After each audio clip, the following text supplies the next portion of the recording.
chicos, ¿cómo están? Este es un video más del Rincón de la Maestra Ari. Deseo que se encuentren muy bien en casa.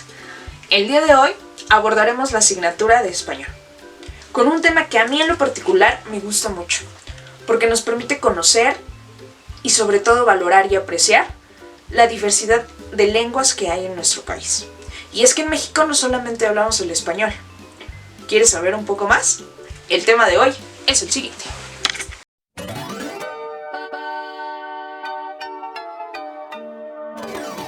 A lo largo de la historia, la población mexicana ha vivido un proceso de mestizaje. Esto quiere decir que los mexicanos somos el resultado de mezclar diferentes grupos humanos.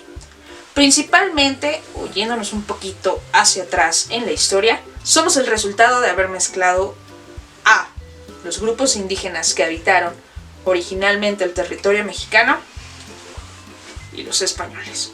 Estos últimos llegaron a nuestro territorio e impusieron su religión, idioma, cultura, costumbres y tradiciones a los indígenas. Y no fue a la buena. Pero bueno, eso lo hablaremos en un video de historia. Afortunadamente no todo se eliminó. Y en México aún hay una importante presencia indígena.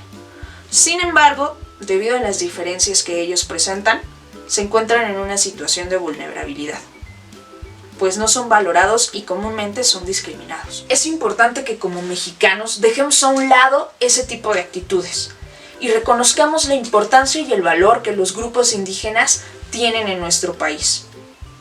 Ellos hacen que nuestro México sea un país multiétnico y multicultural y tenga la riqueza que conocemos. La lengua es uno de los elementos que forma parte de ellos y que hacen que este país tenga una diversidad lingüística muy grande, de las más grandes en todo el mundo. Acompáñame al pizarrón y te explico un poco más. A lo largo del territorio mexicano existen 56 grupos indígenas, de los cuales se desprenden 11 familias léxicas, es decir, 11 grupos de lenguas que surgieron en una misma temporalidad histórica. ¿Recuerdas Mesoamérica? Por ahí va el asunto. Estas son las 11 familias léxicas que existen en México: Álgica, Yutonagua, Cochiyumana, Seri, Otomangue, Maya, Totonaco-Tepehua, Tarasca, Mijezoque, Chontal de Oaxaca y Guave.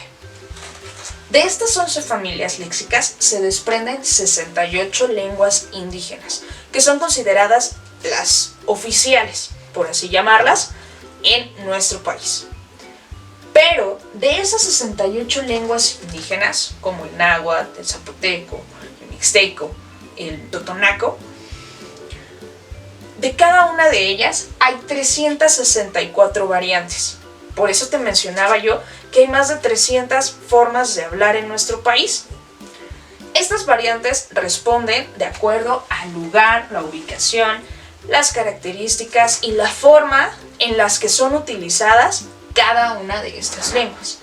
Tan solo de la lengua maya hay más de 20 formas diferentes de hablarla o escribirla. ¿Ves por qué te digo que México tiene una amplia diversidad lingüística? Y todas son originarias de aquí. Ninguna es extranjera, exceptuando la que más utilizamos, el español. Acompáñame a ver el siguiente mapa. En este mapa del territorio mexicano podemos observar con más detalle la distribución de las 11 familias lingüísticas que existen en nuestro país.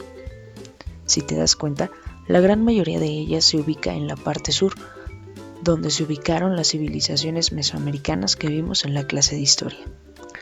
Por mencionar algunas de las lenguas pertenecientes a cada familia lingüística, tenemos el Kikapó de la familia álgica, el náhuatl de la Yotonagua, el Cocapá del Cochimillumana, el mixteco del Otomangue, así como el Seri, el Maya, el Totonaco, el Tarasco, el Zoque, el Chonta y el Guave, que pertenecen a cada una de las familias que lleva su nombre.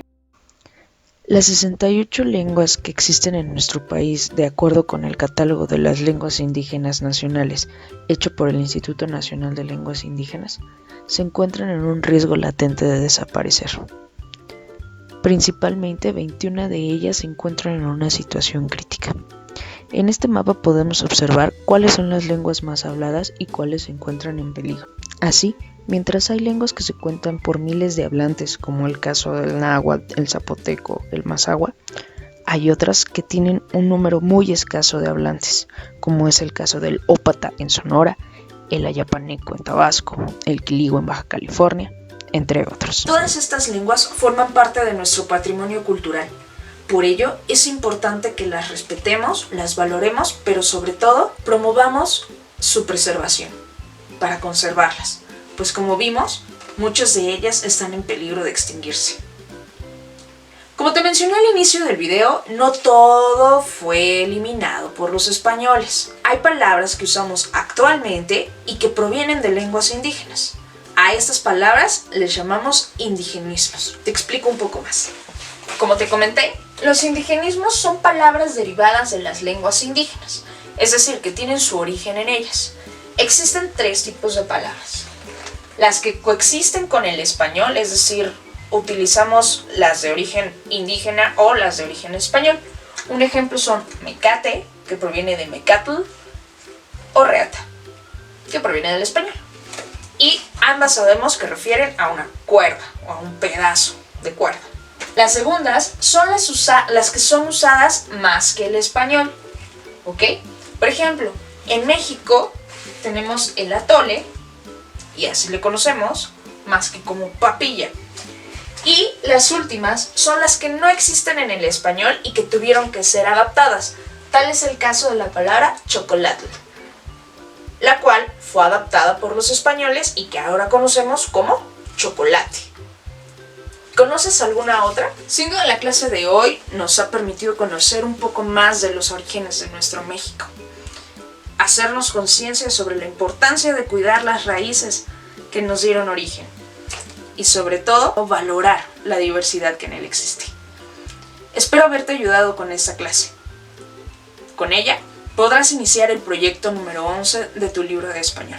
Recuerda dejarnos en el apartado de comentarios tus dudas, tus sugerencias, tus saludos o quizá alguna palabra que conozcas en alguna lengua indígena o algún indigenismo que se te haya ocurrido en el transcurso de este video. Nos vemos en la próxima clase. ¡Adiós!